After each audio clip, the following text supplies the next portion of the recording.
America వాణిజ్య రాజధాని New York ఇటీవల వరుస కాల్పులతో వణికిపోతోంది. ఏ దుండగుడు ఎక్కడి నుంచి కాల్పులు జరుపుతారో తెలియని పరిస్థితి. తాజాగా మాన్హాటన్లో ఓ దుండగుడు కాల్పులకు తెగబడ్డాడు. ఈ కాల్పుల్లో పోలీసుతో పాటు నలుగురు చనిపోయారు, మరికొందరికి గాయాలయ్యాయి. గాయాలైన వారిని హుటాహుటిన ఆసుపత్రికి తరలించారు. ఆసుపత్రిలో కొందరి పరిస్థితి విషమంగా ఉంది. మాన్హాటన్లోని ఓ భవనంలోకి గన్తో చొరబడ్డ ఆగంతకుడు అక్కడ ఉన్న పోలీసులు, సాధారణ ప్రజలపై విచ్చలవిడిగా కాల్పులు జరిపాడు. సమాచారం అందుకున్న పోలీసులు రంగంలోకి దిగారు. ఘటనా స్థలాన్ని అదుపులోకి తీసుకుని దుండగుడిని మట్టుబెట్టారు.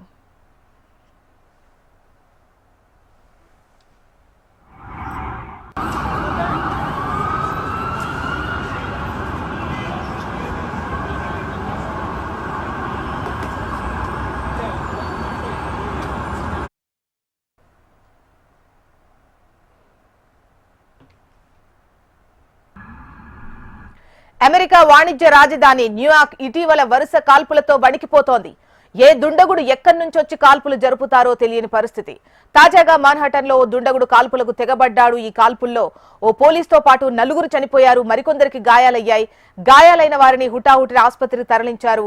ఆసుపత్రిలో కొందరి పరిస్థితి విషమంగా ఉన్నట్టు తెలుస్తోంది. మాన్హాటన్లోని ఓ భవనంలోకి గన్తో చొరబడ్డ ఆగంతకుడు అక్కడున్న పోలీసులు, సాధారణ ప్రజలపై విచ్చలవిడిగా కాల్పులు జరిపాడు.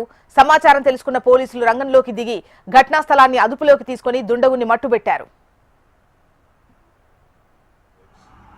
Ambulances. I mean, there's guys in